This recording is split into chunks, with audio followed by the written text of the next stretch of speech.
bicara mengenai pola pikir sebenarnya, bicara mengenai paradigma, bicara mengenai nilai, value. Dan saya mau kita sama-sama Gereja Sedang Jemaat Allah Bethlehem di sini punya value yang sama, saudara. Punya pemikiran-pemikiran, nilai-nilai yang sama yang Yesus ajarkan kepada kita. Mari sama-sama buka dulu Lukas pasal yang kelima, ayatnya yang ke-33. Lukas pasal yang kelima, ayatnya yang ke-33. Sampai dengan ayatnya yang ke-39. Pagi ini mungkin saya agak sedikit santai bawain sama saudara, mungkin akan sedikit cerita. Saya akan mengalir dengan Roh Kudus. Lukas pasal yang kelima ayat yang ke-33 sampai dengan 39. Jadi saudara jangan ada yang ngelamun. Karena kemungkinan khotbah saya nggak struktural hari ini. Khotbah saya akan lompat ke sana dan lompat ke sini. Jadi saya berharap saudara nangkep apa yang saya maksudkan dengan firman Tuhan. Lukas pasal yang kelima ayat yang ke-33 sampai dengan 39. Saudara udah ketemu katakan amin. Saudara yang siap katakan yes. Orang-orang Farisi itu berkata pula kepada Yesus, murid-murid Yohanes sering berpuasa dan sembahyang. Demikian juga murid-murid orang Farisi. Tapi murid-muridmu makan minum. Enakan banget tuh. Udah banyak kafe soalnya sekarang, apalagi pakai kartu anggota GSJ Bethlehem. Diskon 5, 10 sampai 15%. Makan minum terus, puasanya kapan? Lalu jawab Yesus kepada mereka, dapatkah sahabat mempelai laki-laki disuruh berpuasa sedang mempelai itu bersama-sama dengan mereka? Waktunya makan sekarang justru karena masih ada mempelainya. Ayat yang ke-36, ayat 35. Tetapi akan datang waktunya apabila mempelai itu diambil dari mereka, pada waktu itulah mereka akan berpuasa. Wow. Ia mengatakan juga suatu perumpamaan kepada mereka, tidak seorang pun mengoyakkan secari kain dari baju yang baru untuk menambalkannya pada baju yang tua. Karena baju yang tua lebih enak dipakai daripada baju yang baru. Jadi walaupun udah dikasih baju yang baru, baju yang udah biasa kepake ini baunya udah enak. Udah nempel. Bawaannya juga jatuhnya udah enak karena udah ngikutin badan. Sedangkan baju yang baru mesti penyesuaian beberapa waktu sampai jadi enakan dipakainya. Jadi makanya walaupun orang itu dapat baju yang baru, ini perumpamaan Yesus saudara. Dia sobek baju yang baru, dia gunting baju yang baru untuk nambel baju yang tua. Jadi dengan kata lain begini, walaupun dapat yang lebih bagus, tahu bahwa itu lebih bagus, tapi lebih bagus yang saya udah pakai, lebih nyaman dan lebih enak. Tolong jangan diganti, tapi saya mau yang baru. Sudah ngerti maksud saya? Tidak seorang pun mengoyakkan secari kain dari baju yang baru untuk menambalnya pada baju yang tua. Jika demikian yang baru itu juga akan koyak. Jelas dong, yang baru ini jadi sobek. Karena diambil untuk dipakein kepada yang tua. Dan pada yang tua itu tidak akan cocok kain penambal yang dikoyakan dari yang baru. Nggak cocok, nggak matching, nggak kena. Lalu Yesus nambahin lagi. Demikian juga tidak seorang pun mengisikan anggur yang baru ke dalam kantong kulit yang tua. Karena jika demikian anggur yang baru itu akan mengoyakkan kantong itu dan anggur itu akan terbuang dan kantong itu akan hancur. Anggur itu akan terbuang dan kantong itu pun akan hancur. 38. Tetapi anggur yang baru harus disimpan dalam kantong yang baru pula. Dan ayat 39 yang terakhir. Dan tidak seorang pun yang telah minum anggur tua ingin minum anggur yang baru. Sebab ia akan berkata anggur yang tua lebih baik. Saudara, ini sebenarnya lagi bicara mengenai pola pikir. Cara hidup yang udah nyaman, saudara. Cara hidup yang udah enak. Cara hidup, cara berpikir, cara ngomong yang udah enak. Yang udah jadi kebiasaan, yang udah jadi tradisi, yang udah jadi memang inilah gayanya saya. Jadi saya udah jangan coba-coba untuk merubah saya, karena ini yang saya nikmatin, karena ini yang saya lagi suka. Dan inilah yang memang saya udah sukai, udah kepalang seperti ini, saya udah kepalang seperti ini. Jadi tolong, saya gak mau berubah, saya mau yang baru. Karena yang baru selalu excited, karena yang baru itu selalu nyaman, yang baru itu selalu memang betul keren banget kalau itu baru. Tetapi lebih suka saya dengan cara hidup yang lama, mau dapetin berkat yang baru. Sudah perhatikan? Saya mau dapat berkat dari Tuhan yang baru, tapi dengan cara hidup yang lama. Dalam kerajaan sorga, hal seperti ini gak bisa, saudara. Yesus katakan gak mungkin bisa, karena dua-duanya jadi useless, dua-duanya jadi gak berguna sama sekali, gak akan pernah bisa memuaskan kamu, gak akan pernah bisa. Saya lagi coba berpikir terus, saudara. Saya lagi coba berpikir terus. Cara hidup, pola pikir.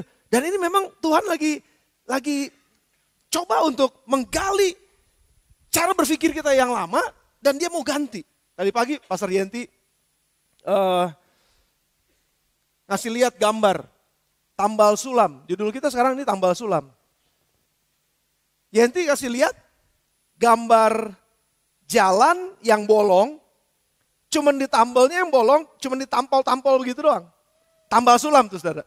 Saudara bisa perhatikan, kalau jalan yang bolong enggak digali dulu, enggak dikorek dulu, enggak dipotong dulu, cuman yang bolongnya cuman ditambal aja ke situ, berapa lama lagi dia pasti akan bolong lagi, bahkan bolongnya akan jadi lebih besar. Betul apa enggak saudara?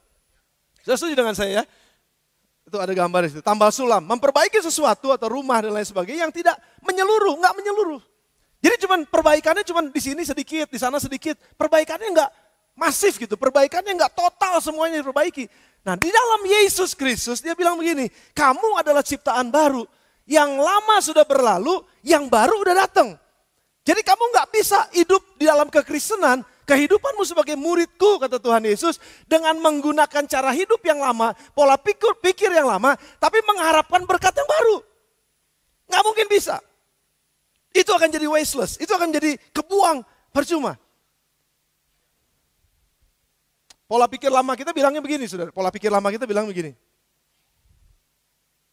Saya akan sangat bahagia kalau ada orang yang memberi kepada saya. Saya akan sangat bahagia kalau saya dikasih sesuatu.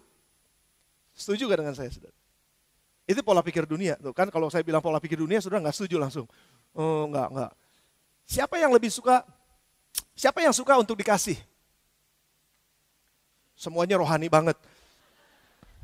Saya mesti pancing sama ini. Tadi pagi juga saya coba pancing nih. Tadi pagi bukan saya yang khotbah, tadi pagi Yenti yang khotbah. Saya punya 50.000. Ini asli. Saya tadi ada yang berkatin saya tadi pagi. Ini gak apa-apa 50.000 kita kasih aja ya. Kita kan murah hati. Ini 50.000 asli nih saudara, asli. Siapa yang lebih suka dikasih? Siapa yang mau dikasih? Cepetan angkat tangan. Saya serius soalnya. Cepetan angkat tangan, oke? Saya lihat nih yang paling membutuhkan dari mukanya saya akan lihatin satu-satu. Siapa yang paling membutuhkan nih? Coba kita lihat. Waduh yang di atas kesian banget yang di atas. Yang di atas ada yang mau gak? Yang di atas ada yang mau dikasih? Ada gak yang mau dikasih? Di atas semuanya gak mau dikasih loh. Karena yang di atas semuanya rohani banget. Karena udah dengar firman Tuhan bilang gini, lebih baik memberi daripada lebih berbahagia memberi daripada menerima. Nah sekarang siapa yang mau diberi? Saya ganti pertanyaannya, siapa yang mau bahagia? Siapa yang mau bahagia? Oke, semua yang bahagia? Lebih bahagia memberi daripada menerima. Ini kan nggak masuk nih jadinya nih. Gimana sih nih jadinya? Sudah lihat gak? Sudah ngerti maksud saya? Oke, saya kasih sama yang paling membutuhkan deh. Ini saya kasih. Siapa yang butuh? Sekali lagi, siapa yang butuh? Cepetan. Cowok. Siapa yang cowok? Cowok. Mau gak? Nggak mau? Ah pura-pura ah.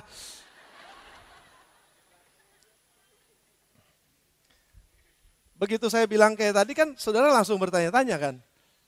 Lebih baik memberi, lebih bahagia memberi daripada menerima.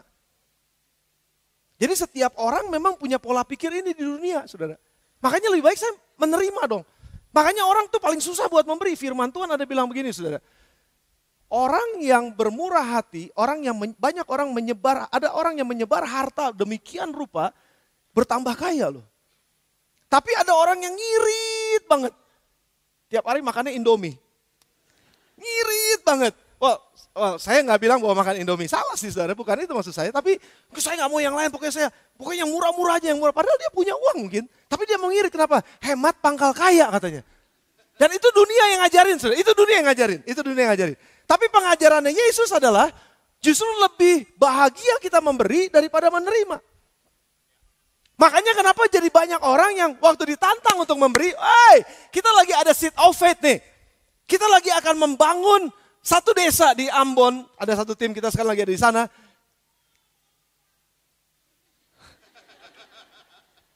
Terangi desaku. Dan itu satu, udah dibawa satu contoh ke sana dan katanya sekarang sore-sore mereka udah punya listrik, udah punya lampu maksudnya, bukannya listrik, udah punya penerangan. Dan itu sangat membahagiakan mereka. Saudara, saya bisa bayangin bahwa satu kampung nanti akan diterangin luar biasa. Dan itu melalui pemberian seed of faith kita. Tapi kenapa? Tepuk tangan, terima kasih saudara. Tepuk tangan saudara. Itu melalui pemberian saudara dan saya. Yes, itu salah satu proyeknya aja. Tapi ada orang yang bilangnya begini loh. Ada orang yang bilang begini, ngapain gue aja masih kurang? Kan gue masih kurang, ngapain gue memberi gitu.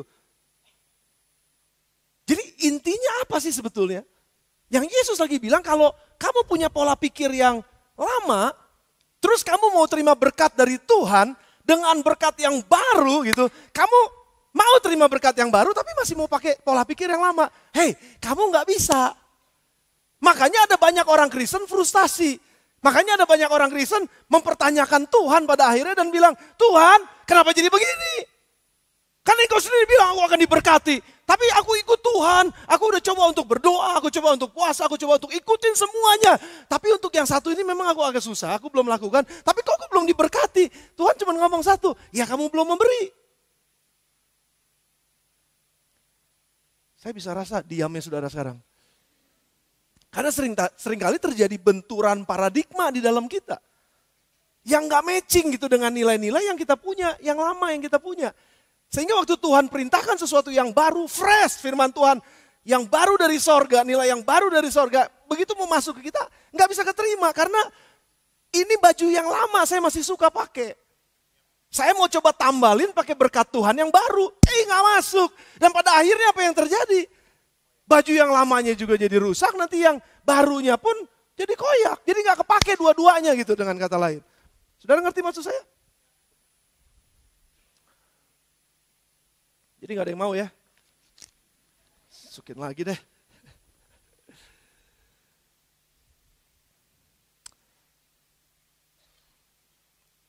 Kuduskanlah hari Sabat.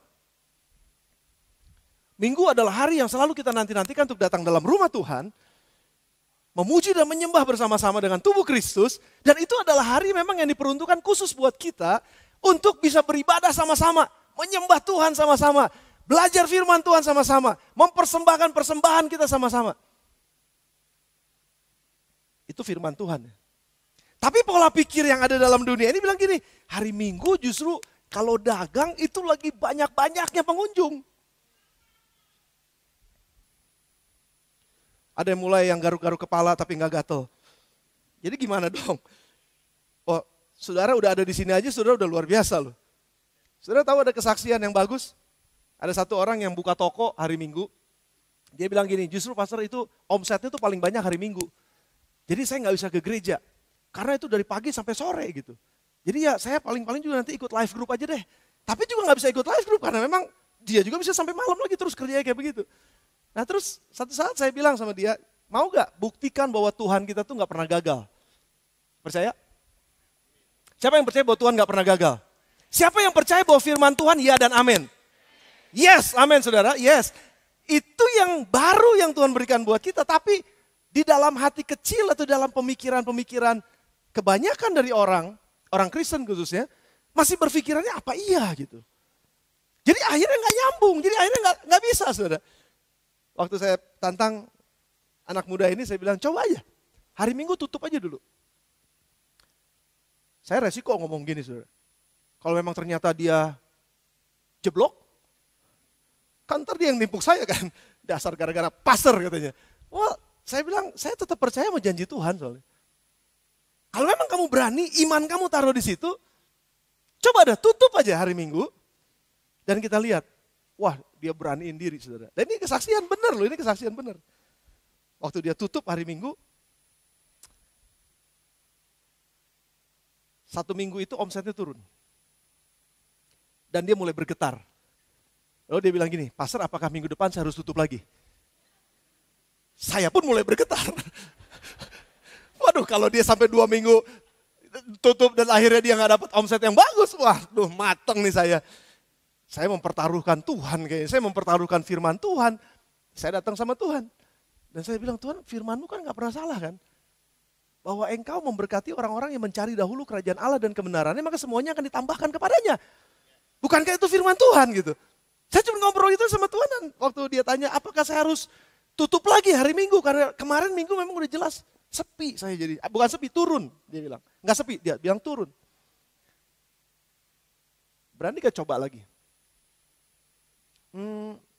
Pastor yakin ya? Bukan saya yakin, kamu yakin gak? Yakin, pastor yakin. Ya udah, jalanin lagi aja. Dia tutup lagi, saudara. Saya deg-degan juga, minggu depan takutnya dia datang lagi nih. Dan minggu depan dia datang lagi, dia bilang begini, pastor aneh loh. Minggu kemarin saya tutup kan, saya ikutan kebaktian. Saya udah mulai bisa lagi menikmati kebaktian hari Minggu. Dan saya dapetin banyak pengajaran dari Tuhan. Aneh, hari Minggu yang tadinya dapatnya 5, sekarang dapatnya jadi 10. Gak ada tepuk tangan nih saudara ya. Ya gak apa-apa tepuk tangan kan kita kan. Karena ini kan jadi seperti yang, apa iya gitu. Itu mah kebetulan kali, coba lagi minggu depan pengen tahu. Dicoba lagi minggu depan. Dan dia bilang lagi, setiap Senin itu double atau triple saudara. Setiap Senin, anehnya Selasanya rata lagi. Jadi dengan kata lain apa? Tuhan lagi gantiin yang hari Minggu tutup, digantiin ke hari Senin. Dan Tuhan gak pernah ingkar janji. Tuhan iya dan amin. Tapi yang jadi masalahnya adalah begini, seringkali itu gak nyambung sama kita. Karena kita tetap mempertahankan baju lama kita. Bahwa gak mungkin Tuhan, gak mungkin. Dalam sejarah orang tua saya, kakek nenek moyang saya dagang. Minggu itu gak ada sejarahnya tutup. Jadi untungnya itu memang dari situ karena Minggu banyak. Tapi sekarang ada sesuatu yang bertolak belakang sepertinya. Mau ngikuti yang mana?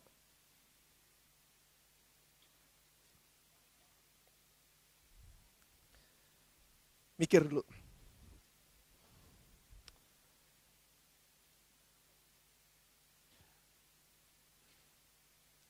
Kalau orang kerja, mau kerja modalnya apa? Dunia bilang mesti punya modal duit loh. Kalau nggak ada modal duit nggak bisa jalan. Setuju saudara? Saya setuju. Betul memang mesti ada modal duit. Tapi sebelum ada modal duit apa yang perlu kita punya? Wah, modal karakter. Udah saya nggak usah bahas ini. Saya bahas yang lain lagi. Saudara mungkin agak sedikit capek kalau suruh mikir. Udah saudara tenang-tenang aja saya mikir.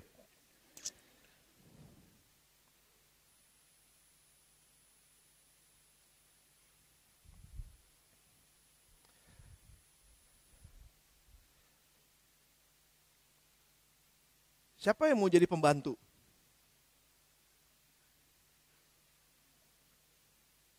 Gak ada.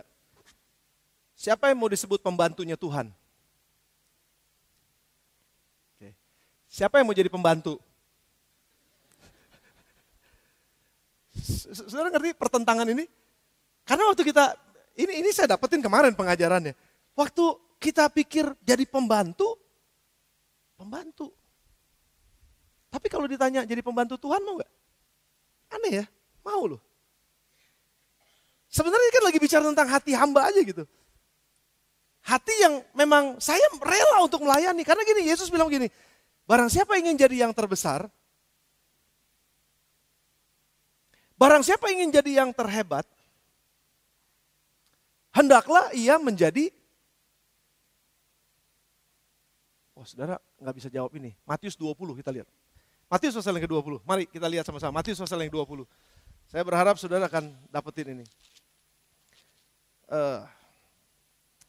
Matius 20. Ayatnya ke-26 saudara. Sampai dengan ayat yang ke-28. Saya mulai 25 ya. Saya mulai 25. Matius pasal 20 ayat yang ke-25. Tetapi Yesus memanggil mereka dan berkata, kamu tahu bahwa pemerintah bangsa-bangsa memerintah rakyat itu dengan tangan besi. Dan pembesar-pembesar menjalankan kuasanya dengan keras atas mereka. Tetapi tidaklah demikian di antara kamu. Barang siapa ingin menjadi besar di antara kamu, hendaklah ia menjadi pelayanmu, pembantu. Dan barang siapa ingin menjadi terkemuka di antara kamu, hendaklah ia menjadi hambamu. Ayat 28. Sama seperti anak manusia datang bukan untuk dilayani, melainkan untuk melayani dan untuk memberikan nyawanya menjadi tebusan bagi banyak orang. Barang siapa ingin jadi yang terbesar, hendaklah ia jadi pembantu. Pertanyaan saya sekarang, siapa yang menjadi pembantu? Firman ini belum nancep rupanya. Siapa mau jadi pelayan? Bahasanya bahasa ini, siapa mau jadi pelayan?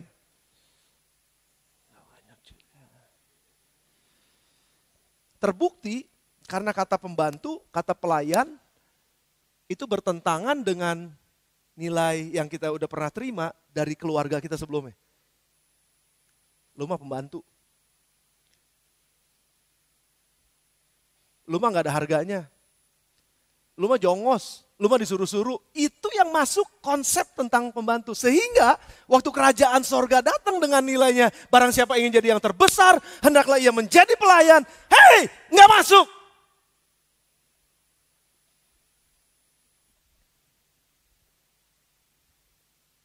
Gak masuk.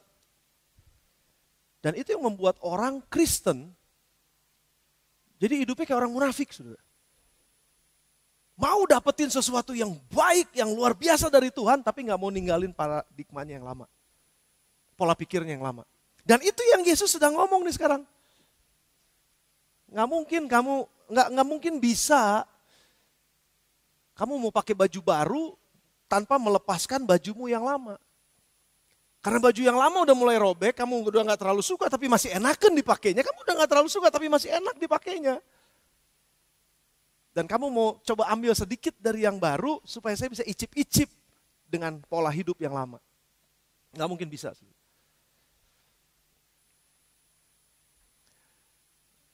Boleh saya masuk lebih dalam lagi, saudara? Atau kita selesai aja? Masuk lebih dalam lagi? Siapa yang suka? Nggak, saya ganti. Saya takut terjadi penistaan. Ngomong mesti hati-hati. Jangan direkam yang ini ya, putusin. Jangan dimasukin ke YouTube yang ini. Kan ini lagi banyak nih. Makanya sekarang saya sama Epi, kami udah gak mau denger TV. Kami udah gak mau baca-baca yang dari segala macam tuh. Macam-macam yang masuk. Ada yang ngebelain ini, ada yang ngebelain itu. Ada yang jatuhin ini, ada yang jatuhin itu. Udah, kami gak mau deh. Capek, pusing, dan gak mendatangkan damai sejahtera. Tapi kadang-kadang pengen ngintip. Kadang-kadang pengen ngintip. Pengen tahu nih siapa yang ditangkap nih. Pengen tahu nih polisi bikin apa nih. Pengen tahu nih begini, pengen tahu nih begitu. Lalu, kita menjadi Tuhan. Di dalam pikiran kita sendiri, dan kita bikin skenario. Si ini akan ketangkep nih, si ini akan masuk penjara. Kalau dia masuk penjara ya rasain loh. Ini begini, wah segini, wah terus ya begitu. Dia bikin skenario sendiri. Tapi juga gak begitu kejadiannya sebenarnya. Wah nanti bakalan jadi hujan besar. Gak akan jadi demonya, hujan gede. Tuhan kami berdua hujan gede. Hujan gede, bener hujan kemarin. Tapi tetap aja demo. Dan kita bikin rekayasa banyak-banyak gitu. Tapi ketahuilah bahwa jalanku, kata Tuhan, bukanlah jalanmu. Rancanganku bukanlah rancanganmu. Saya terganggu dalam 2 minggu terakhir, dan ini yang saya sampaikan juga sama teman-teman di Pelayan Injil dalam pertemuan kami, live group kami. Saya terganggu 2 minggu. Makanya kenapa kita putuskan untuk doa puasa 21 hari. Supaya hati kita tetap dijaga bersih. Bukannya mau ini, bukannya mau itu, tapi mau kehendak Tuhan. Mencari kehendak Tuhan apa? Bukannya mau belain ini, belain itu. Bukan. Tapi apa kehendak Tuhan buat bangsa ini? Karena kehendak buat bangsa ini adalah yang terbaik. Bukan kehendak kita. Apa yang terjadi dengan Kisah Rasul pasal yang ke-12? Mari buka. Kisah Rasul pasal yang ke-12. Saya mau ceritain ini kepada saudara. Kira-kira pada waktu itu Raja Herodes mulai bertindak dengan keras terhadap beberapa orang dari jemaat. Ini pemerintah yang berkuasa pada saat itu, Herodes. Ia menyuruh membunuh Yakobus, saudara Yohanes, dengan pedang. Ketika itu ketika ia melihat bahwa hal itu menyenangkan hati orang Yahudi, ia melanjutkan perbuatannya itu dan menyuruh menahan Petrus. Waktu itu hari raya roti tidak beragi. Setelah Petrus ditangkap, Herodes menyuruh memenjarakannya di bawah penjagaan 4 regu. Masing-masing terdiri dari 4 prajurit, 16 orang penjaganya di dalam 4 regu. Maksudnya ialah supaya sehabis Paskah ia menghadapkannya ke depan orang banyak. Demikianlah Petrus ditahan di dalam penjara. Tetapi jemaat dengan tekun mendoakannya kepada Allah. Sampai sini dulu sebentar saudara. Saudara perhatikan ya. pada saat itu ini baru-baru kejadian dipenuhi Roh Kudus, hari Pentakosta terjadi. Di mana 3.000 orang bertobat. Tiba-tiba saja Petrus, Yakobus, Yohanes dengan semua murid-murid teman-teman yang lain, mereka bisa langsung melayani begitu banyak orang. Kita di sini cuma 1.200-an kira-kira. Ini 3.000 sudah, begitu banyak orang bertobat. Bayangin gereja pada saat itu tiba-tiba aja jadi boom, boom. Dan kuasa Roh Kudus turun, luar biasa hebat. Mereka lagi panas-panasnya melayani Tuhan. Mereka lagi membela kebenaran, mereka lagi membela keadilan. Mereka lagi menyampaikan kabar baik tentang Yesus Kristus dan tentang kebangkitan. Nggak perlu takut lagi sama kematian karena ada yang bangkit. Dan kalau kita percaya kepada yang bangkit ini, maka kita pasti akan dibangkitkan waktu kita mati. Dan itu yang terus mereka kumandangkan, saudara. Tapi pada saat itu rupanya mengganggu orang-orang beragama. Mengganggu orang-orang yang gak betah ngelihat pengajaran yang berbeda dengan mereka. Ini pengajaran apa? Dan mereka coba untuk menghalang-halangi. Dan pada saat itu orang-orang Yahudi, mereka yang sudah menyalibkan Yesus, mereka mau coba cari cara, termasuk Saulus salah satunya yang pada akhirnya kita tahu Paulus. Mereka cari cara gimana supaya orang Kristen bisa dipenjarakan. Mereka cari cara gimana supaya orang Kristen bisa dibunuh. Abisin orang Kristen. Jangan sampai ada orang Kristen saat ini. Karena itu sesat kata mereka. Itu orang kafir kata mereka. Dan ini yang terjadi saudara pada saat itu. Dan kejadiannya adalah Herodes adalah sebetulnya raja orang Yahudi. Tapi jadi bonekanya orang Romawi. Saudara tahu sejarahnya. Dia ini cucunya Herodes yang bunuhin anak-anak waktu Yesus lahir. Ini cucunya. Sama jahatnya. Dan waktu dia tangkap Yakobus, dia langsung bunuh Yakobus di depan mata orang-orang Yahudi. Dan itu menyenangkan orang Yahudi. Sudah bisa bayangin gak? Penganiayaan mulai terjadi pada saat itu kepada gereja Tuhan. Kenapa gereja lagi bertumbuh ngalamin aniaya? Pertanyaannya adalah begini, Tuhannya di mana? Kalau mau ngikutin pola pikir manusiawi, agamawi, kita mesti bela agama kita dong. Kita mesti bangkitkan, kita ada 3.000 orang. Mari kita akan bangkit, mari kita akan lawan. Kalau mau pikir pakai pikiran pola manusia, pola dunia, pola agamawi, yang bukan pola kerajaan sorga, kita pasti akan berpikir gini, cuma ada 2 kemungkinannya. Kita balik lawan atau kita kabur kemana-mana kabur. Kita jangan diam di kota ini. Karena Yakobus salah satu pemimpin kita udah mati dipenggal. Ini penganiayaan. Ini agama kita sedang dizolimi. Sekali lagi saya nggak mau ngomong politik, enggak. Ini Alkitab nih yang saya lagi bahas ya saudara ya. Jadi jangan dipolitisir.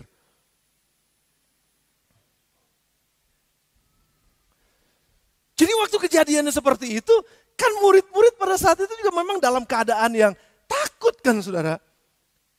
Nonton TV udah gak mau. Dapat notifikasi dari handphone, jangan-jangan dia lagi nih. Takut saudara, terintimidasi pada saat itu. Dan melihat keadaan itu, melihat orang Yahudi, orang Farisi, semuanya bergembira waktu Yohanes dipenggal. Sekarang gegeduknya yang satu nih, kita tangkap aja dia. Dan ditangkaplah si Petrus. Tapi pada saat itu save by the bell, Petrus gak langsung dibunuh. Save by the bell, kenapa? Karena hari raya roti tidak beragi. Orang Yahudi gak mau lakukan apa-apa kalau hari raya itu kecuali merayakan Tuhan mereka. Jadi gak boleh bunuh orang pada hari itu memang betul, gak apa-apa. Tahan aja dulu di penjara, nanti baru kita bunuh. Petrus dimasukin ke penjara. Saudara, makin keder jemaat karena pemimpinnya dimasukin ke penjara. Harapannya udah makin hilang. Katanya Yesus akan membawa kabar berita sukacita. Kenapa jadi sekarang kenyataannya kok gak sukacita? Kenapa sekarang keadaannya jadi kayak begini? Sudah perhatikan nih. Yang pertama, Herodes menganiaya. Yang kedua, Yakobus dibunuh, dipenggal kepalanya. Yang ketiga, Petrus ditangkap. Gak cukup sampai di situ, dimasukin ke penjara.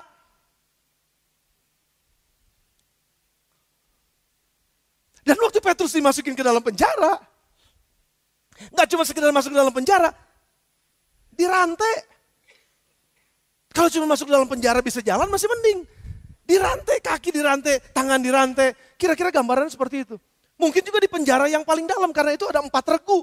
Sapnya itu ada 4. Regu pertama, regu kedua, regu ketiga, regu keempat. Baru dia yang paling dalam di sini. Dirantai, gak bisa ngapa-ngapain.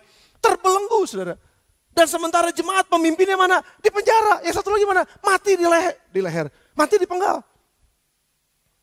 Terus apa yang sedang terjadi? Ini nggak mungkin bisa dimerdekakan, nggak mungkin bisa dibebaskan, nggak mungkin bisa dikeluarin. Ini penderitaan demi penderitaan, demi penderitaan, demi penderitaan. Penganiayaan demi penganiayaan, demi penganiayaan, demi penganiayaan. Kesusahan demi kesusahan, demi kesusahan. Mana keadilan? Berteriak mereka semua, mana keadilan? Kira-kira kalau mau pakai pikiran manusia, biarkan Petrus mati, kita stop percaya sama yang Yesus satu ini. Udah, lebih baik kita pulang kampung makan kangkung. Nggak usah ngapa-ngapain lagi, nggak usah melayani Tuhan yang seperti ini, karena memang dia nggak membela kita. Pola pikir dunia bilang bisa stop. Pola pikir dunia bilang bisa, kalau enggak sebaliknya, lawan dong, bales dong. Mata ganti mata dong, gigi ganti gigi dong. Kalau pemimpin kita satu udah mati, Yakobus, mesti ada pemimpin dari mereka juga yang mati dong. Kalau pikiran manusia, dunia pasti begitu, saudara. Dan itu adalah pikiran lama, itu adalah pikiran baju lama. Yang kalau kita mau pakein baju baru ditempelin ke situ, nggak bisa. Total mesti berubah. Apa yang terjadi, saudara? Kisah Rasul pasal yang ke-12 kita lanjutin tadi. Ayat yang kelima, demikianlah Petrus ditahan dalam penjara. Ini kuncinya, saudara. Ini kuncinya. Perubahan pola pikir kita hanya terjadi ketika kita sedang berdoa. Tangan Tuhan mulai bekerja dan melakukan sebuah perubahan ketika kita berdoa.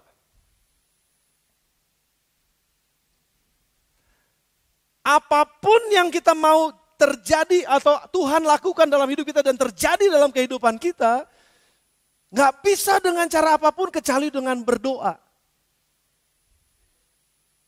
Kayaknya kata berdoa jadi kayak kata yang, doa lagi nih, doa lagi nih. Tapi ini kenyataannya kalau saudara lihat.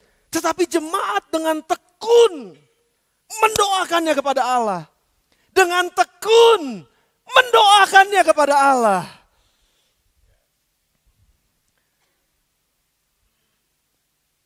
Kalau kita baca selanjutnya nih, saudara, seru juga nih.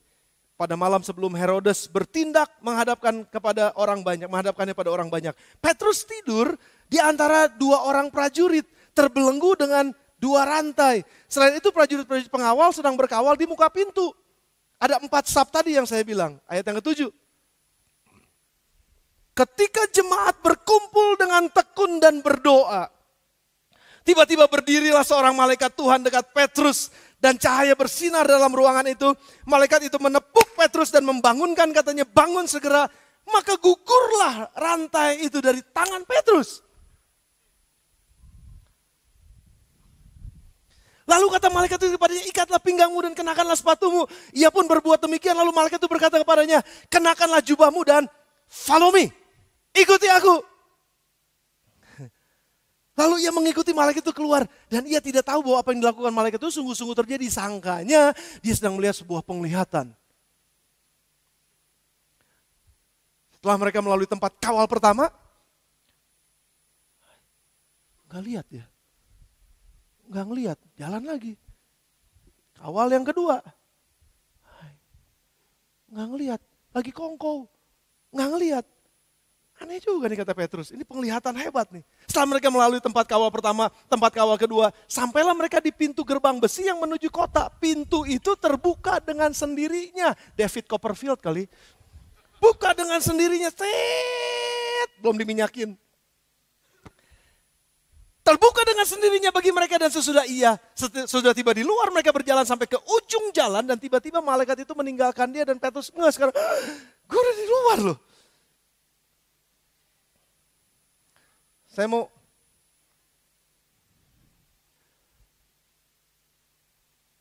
meyakinkan ini kepada saudara, bahwa kemenangan gak pernah terlambat. Jawaban doa gak pernah terlambat.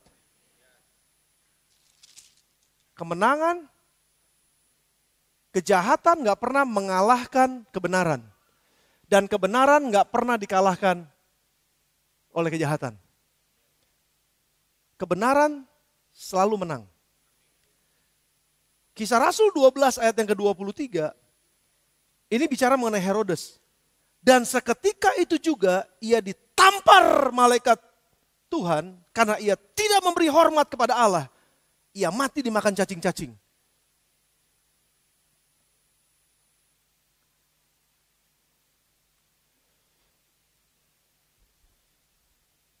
Perumpamaannya orang bule saya jadi percaya. Jagoan mah kalah dulu. Tapi Tuhan kita nggak pernah kalah loh. Lihat nih, saudara, lihat kejadiannya ya. Lihat kejadiannya. Penderitaan nih, penganiayaan nih. Herodes berlaku keras terhadap jemaat. Susah jemaat hidupnya. Oke. Bukan cuma itu.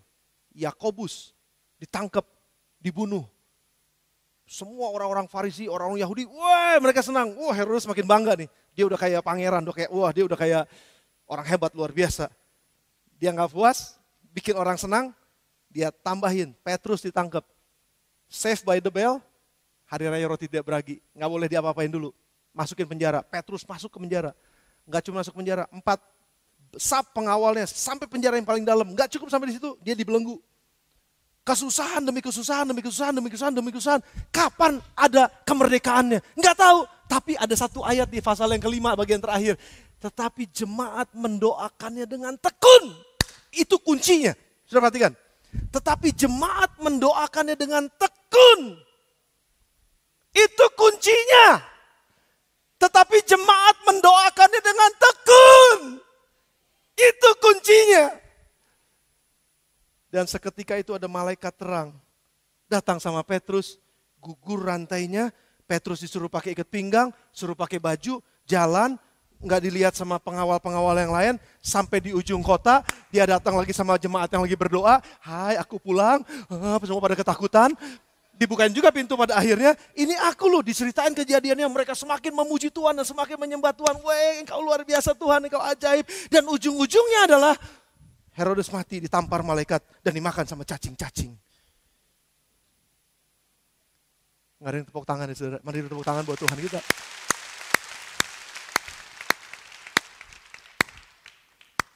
Seringkali dalam kehidupan kita nih kita nggak pernah ngelihat kemenangan kayaknya. Dan pola pikir lama kita selalu bilang kalau udah begini nyerah aja. Pola pikir kita yang lama kalau bilang begini, memang udah gak ada harapan, berarti Tuhan yang gua sembah salah.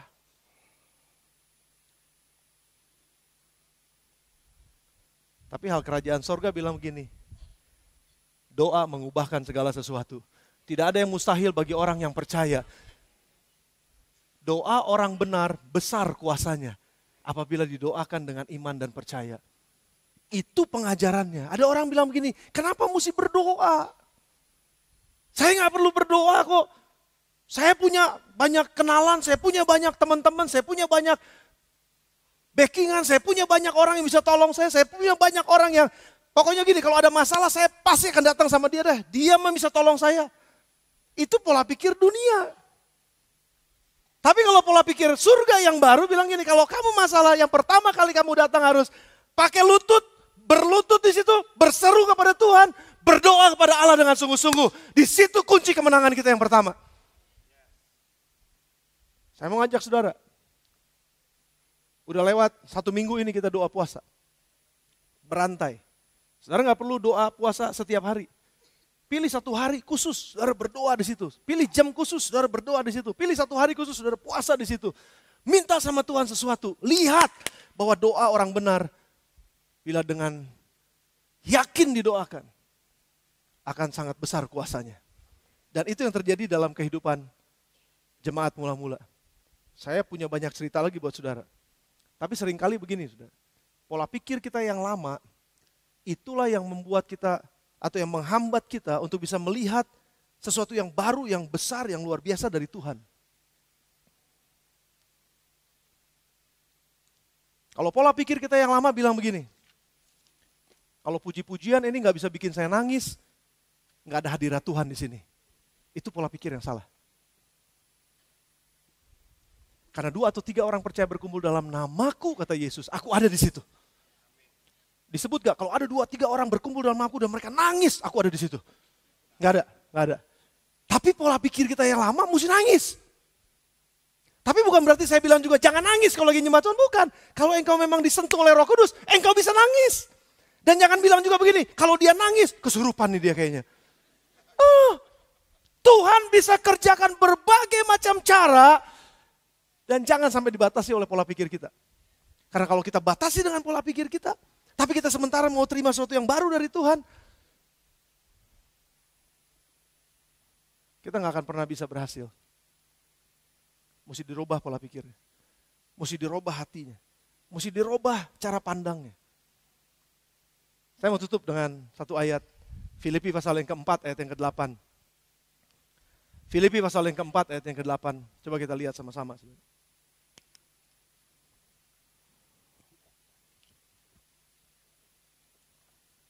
Jadi akhirnya saudara-saudara, semua yang benar, semua yang benar, semua yang mulia, semua yang adil, semua yang suci, semua yang manis, semua yang sedap didengar, semua yang disebut kebajikan, dan yang patut dipuji, pikirkanlah semuanya itu. Saya mau saudara tutup mata saudara sebentar dan dengarkan kata-kata ini. Jadi akhirnya saudara, akhirnya semua yang benar. Kalau saudara nggak yakin perkataan itu benar, kalau saudara nggak yakin bahwa tulisan itu benar, kalau saudara nggak yakin bahwa tindakan orang tersebut yang saudara dengar itu tidak benar, jangan pikirin. Forget about it. Semua yang mulia. Kalau memang itu kotor, nggak murni, jorok, cabul, jangan pikirin. Semua yang adil. Kalau ada ketidakadilan di tengah-tengah kita, jangan dipikirin. Semua yang suci, bersih. Semua yang manis. Kalau ada yang pahit, jangan terus ditelan. Semua yang manis, semua yang sedap didengar, semua yang patut, yang disebut kebajikan, semua yang patut dipuji, pikirkanlah semuanya itu. Tutup mata saudara. Saya mau berdoa sebentar buat saudara dari firman Tuhan. Aku berdoa Tuhan, di dalam nama Tuhan Yesus, supaya demi kemurahan Allah, setelah kami dinasehati oleh firman Tuhan, kami mempersembahkan tubuh kami sebagai persembahan yang hidup dan yang kudus dan yang berkenan kepada Allah. Dan kami tahu bahwa itulah ibadah kami yang sejati. Kami gak mau menjadi serupa dengan dunia ini, tetapi Tuhan, kami mau berubah oleh pembaharuan budi kami, sehingga kami dapat membedakan manakah kehendak Allah, apa yang baik dan yang berkenan kepada Allah, dan yang sempurna. Tuhan, kami mengucap syukur kepada Tuhan karena Engkau Allah yang tidak pernah salah. Dan ini yang menjadi doa kami Tuhan. Biarlah kami di dalam Kristus, kami akan menerima nasihat, kami akan menerima penghiburan kasih, kami akan menerima persekutuan roh, dan kami akan menerima kasih mesra dan belas kasihan di dalam kami. Dan kami akan menyempurnakan kesukacitaan kami Tuhan dengan ini, yaitu bahwa kami dengan sungguh-sungguh satu hati, satu jiwa dan satu tujuan, dengan tidak mencari kepentingan diri sendiri dan puji-pujian yang sia-sia, tapi kami akan merendahkan diri seorang pada yang lain dan lebih mengutamakan orang lain daripada diri kami sendiri. Kami mau Tuhan di dalam hidup kami bersama menaruh pikiran dan perasaan yang terdapat juga dalam Kristus Yesus, yang walaupun dalam rupa Allah tidak menganggap kesetaraan dengan Allah itu sebagai milik yang harus dipertahankan, melainkan Engkau Tuhan telah mengosongkan dirimu. Engkau telah mengosongkan dirimu sendiri Tuhan, dan mengambil rupa seorang hamba dan menjadi sama dengan manusia. Dan dalam keadaan seperti manusia kami melihat Tuhan bahwa Engkau telah merendahkan dirimu dan taat sampai mati, bahkan mati di atas kayu salib. Dan kami melihat juga Tuhan, itulah sebabnya kenapa Bapa di sorga memuliakan Engkau. Sehingga di dalam nama-Mu bertekuk lutut, segala lidah mengaku, segala lutut bertelut, bahwa mengaku bahwa Engkaulah Kristus Tuhan, Raja dan Allah yang hidup. Dan tidak ada yang nama lain yang seperti Engkau. Kami mengucap syukur kepada Tuhan, karena Engkaulah Allah sumber kekuatan kami. Karena Engkau adalah sumber penghiburan kami. Dan kami bisa menaruh harapan dan percaya kami kepada Tuhan. Kami mengucap syukur Tuhan, bahwa segala perkara dapat kami tanggung di dalam Engkau memberikan kekuatan kepada kami. Kami mengucap syukur bahwa Engkau adalah Allah yang mencukupkan kehidupan kami. Kami mengucap syukur bahwa Engkau adalah gunung batu kami. Engkaulah kota benteng kami. Engkaulah tempat perlindungan kami. Bapa, ubahkan setiap pikiran kami. Ubahkan setiap perasaan kami yang salah. Bapak, ubahkan setiap pola pikir kami yang gak benar, yang membuat kami sulit mengerti firman Tuhan. Bapak, aku berdoa dalam nama Tuhan Yesus. Biarlah dengan segala hikmat kami boleh mengerti apa yang terkandung di dalam kekayaan kasih karunia-Mu Tuhan. Kami mohon kepada Tuhan sekali lagi, biar damai sejahtera Allah yang melampaui segala akal manusia itu turun di atas kami dalam pemahaman akan Engkau. Terima kasih Bapak, kami mengucap syukur. Kami mengucap syukur, biarlah kami tidak lupa memperkatakan firman ini Tuhan, dan merenungkan firman ini siang dan malam. Sehingga kami tidak menyimpang dari jalan-jalannya seperti yang tertulis di dalamnya. Sehingga perjalanan kami akan dibuat berhasil oleh Tuhan. Dan kami akan beruntung di dalam nama Tuhan Yesus. Sekali lagi kami percaya betul Tuhan, apa yang tidak pernah kami lihat dengan mata kami, apa yang tidak pernah kami dengar dengan telinga kami, apa yang tidak pernah timbul dalam hati kami, itu yang Tuhan